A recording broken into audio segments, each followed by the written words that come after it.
Hello and welcome to Guy Free Working on Me, a woman's journey to self-awareness.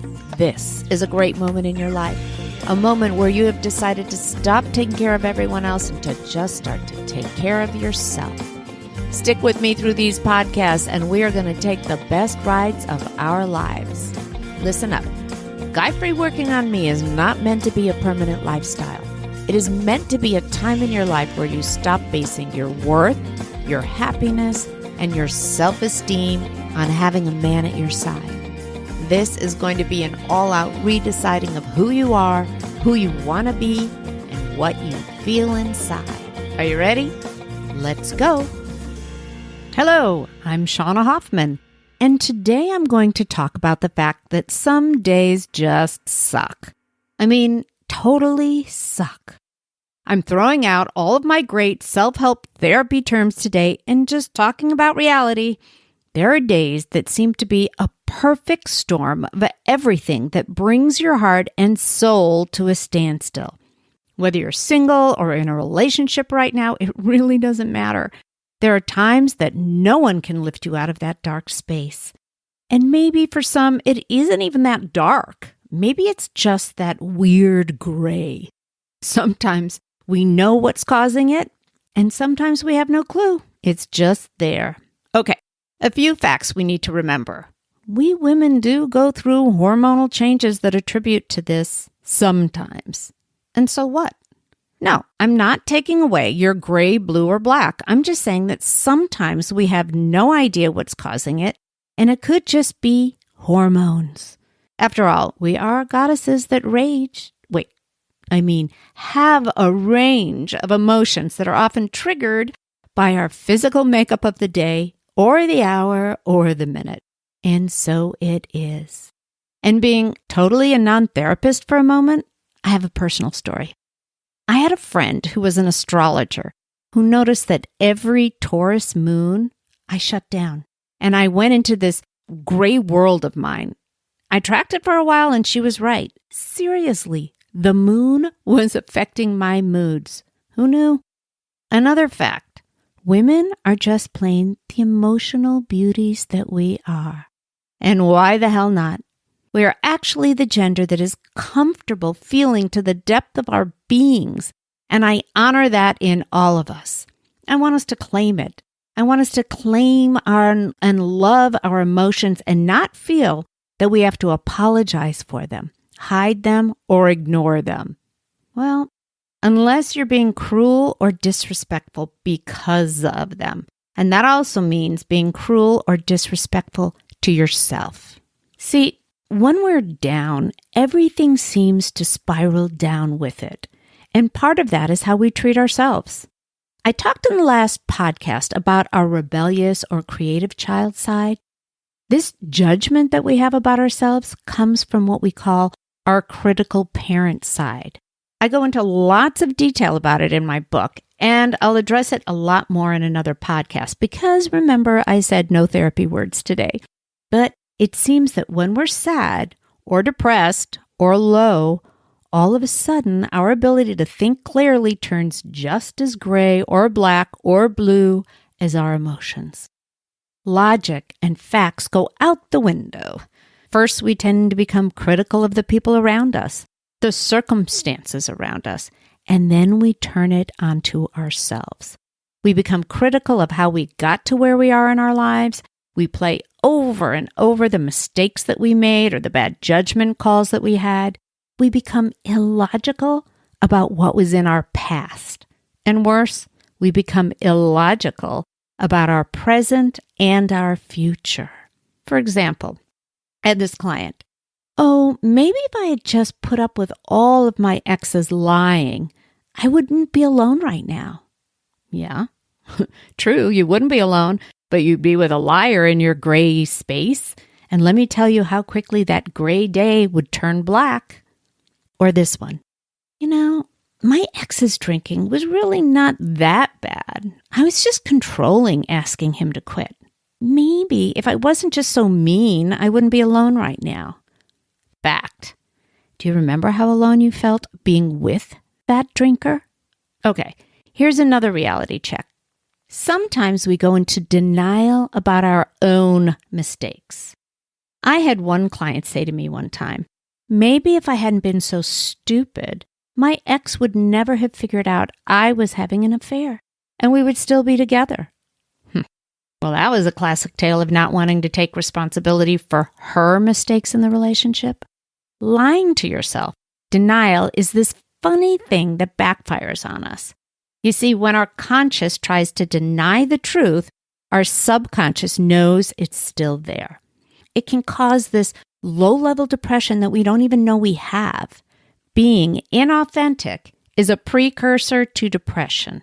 And in this situation, it was definitely her rebellious child not wanting to look at her piece of the downfall of that relationship. When we're down, we tend to let all logic disappear into thin air. We create these amazing stories in our heads. In some of them, we rewrite the past. Remember when I said in another podcast that we need to mourn the reality of a loss, not the fantasy? Sometimes, when we're in depression, we tend to only remember the good things we lost. And that drives us deeper into that gray day. So when you're looking at the past, make sure that you remember the reality, not the fantasy. Here's another thing. In some of our illogical stories, we think our future is never going to be okay. Really? I love to ask my clients, do you have a crystal ball? When we predict our future with our wildly creative minds and choose to create it empty and lonely, we are headed for a gray, blue, black, hard day's night. Come on.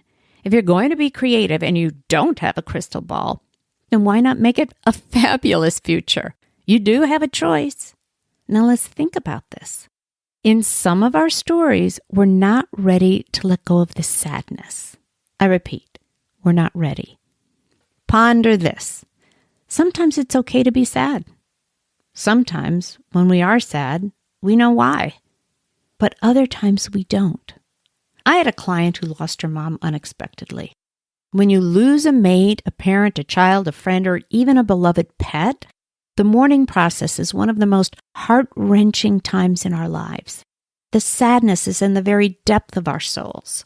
It seems that humanity allows that sadness for a while, but then they expect us to just get over it or hide it away. This is so difficult to do because the mourning really never ends, but it does cycle.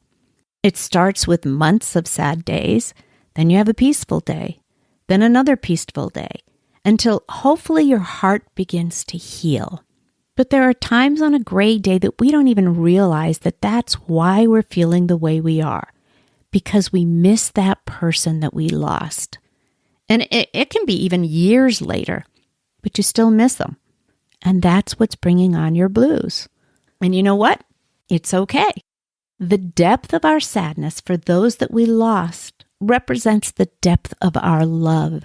So feel it, honor them. But don't let it drag you so far into the past that you cannot pull yourself out of it. Don't let it turn you from gray to black. Here's a tough one that I like to check in with my clients. And hey, I even check in with my friends about it. In some of our stories, we take responsibility for how we got here. And in some of them, we deny the choices or actions or thinking that got us there in the first place. I offer you this thought. When we make the subconscious conscious, it can go away. You'll hear me say it lots of times on the podcast yet to come. And I'll explain it again. Our subconscious is so aware of our past. When we are willing to look at our part of our past, deal with our part, forgive ourselves, and let it go, the depression can go away with it. Forgiveness for ourselves and others for the good and the bad in the past is truly a key to the future that we want to have. Bye-bye, gray skies. You know what? I'm taking a note. I'm going to make the next podcast about forgiveness. Okay, now I offer you this. Is it depression or are you just tired? There are days that we're just exhausted and cranky and bitchy and totally bummed out. I mean, what the hell? I give you permission to just feel it. Sometimes we're not really depressed. We're just frickin' tired. And when we're tired, we have all the same physical traits of being depressed. We mope around, we sleep, we're completely unmotivated to do anything. So you know what I want you to do? Sleep, chill, take a day for you, be moody. Just don't take it out on anyone. Crawl into your she shed or room or bed and just rest. Honor the hell out of yourself.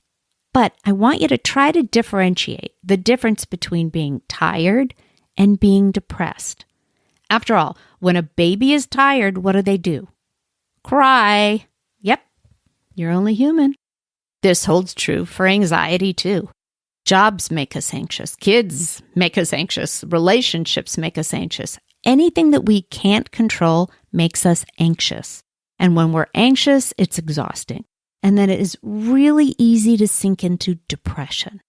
The thing is, sometimes it's really hard to figure out which it is. So really try to become self-aware when you're down and check in with your thoughts, your heart, your body, and see if maybe, just maybe, you're not sad, but you're anxious over something. Remember that anxiety comes from the feeling of being out of control in a situation. And that feeling often leaves us feeling even more helpless and exhausted, and it causes depression. Do whatever you can to look at what's causing you the anxiety and see if there's a way to take back your control. And you're on your path to blue skies. Okay, so what are some of the tools for you to get through a gray, blue, black, hard day's night and see the sun? First, you have to check in with yourself and try to become self-aware of where the sadness could be coming from. Is it coming from your body? Are you in pain? Are you tired? Are you thirsty? Are you just having a shitty day? Are things going wrong all over the place with work or home or kids? What can you do to deal with it? Sleep? Scream? Take action, do yoga, breathe, call a friend, bitch. Try and find anything to help you get through it. Sometimes it's just giving yourself permission to suck it up all day and then at 10 p.m. go into the bathroom alone and cry your eyes out. Or sometimes it means going into the bathroom right now to cry your eyes out. Okay, next I want you to check. Is the depression because you are replaying your past? Are your stories worth reliving right now? Are you mourning someone or something? A job, a person, a thing? When I lost my soul dog, Ransom, it took 10 months for me to get over the heavy heart that I felt. After about 3 months, I didn't even know I was feeling that way. I had this weight on my heart, this depression, and I had no idea why. So at about 10 months, I decided to take off on a yoga retreat to spend some time alone and figure this out. It wasn't until I had some time to myself that I realized that I was still heartbroken from his loss. That was what it was. That's why I was sad all the time, 10 months later. Once I made the subconscious conscious, I could feel the sadness and not apply it to things that it didn't belong to. It was good and it was sad, but it was the first step to my healing and truly saying goodbye. I did this beautiful ritual for my soul dog on a crystal clear river, and I said goodbye. And you know what? My depression began to lift. So, is there a person or a thing or a relationship that you may need to emotionally, psychologically, or even logically say goodbye to? In moments like this, if you can acknowledge your feelings, honor your feelings, if you can truly be self-aware, that is the first step to finding a way out of the dark day. Now, I want to clarify something. If you are truly in a depression that you cannot lift yourself out of, I really encourage you to get help. Depression will make you feel alone, and it does this catch-22. It makes you even more antisocial, which only makes you feel even more alone. If you are in a dark place that you can't find your way out of, please call a therapist or your doctor or a friend or a family member and ask for help. Put away your ego and find someone, anyone, to help you, please. Sometimes all of us need help in our lives. Sometimes we need a therapist or a good friend to talk to, or exercise, or medication, or meditation, or a dog, or a cat. The journey to self-awareness is our opportunity to look within at not just our happy times, but our sadness, to see what we can control to bring ourselves peace. But the first step is self-awareness. Guy Free, working on me. A woman's journey to self-awareness. My mom was a Holocaust survivor. She lost her mom, dad, and baby sisters in the war.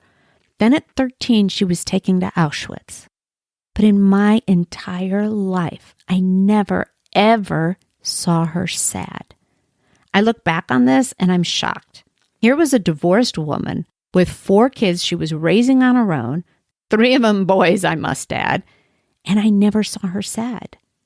One day I said to her, "Mom, you must be wearing rose-colored glasses."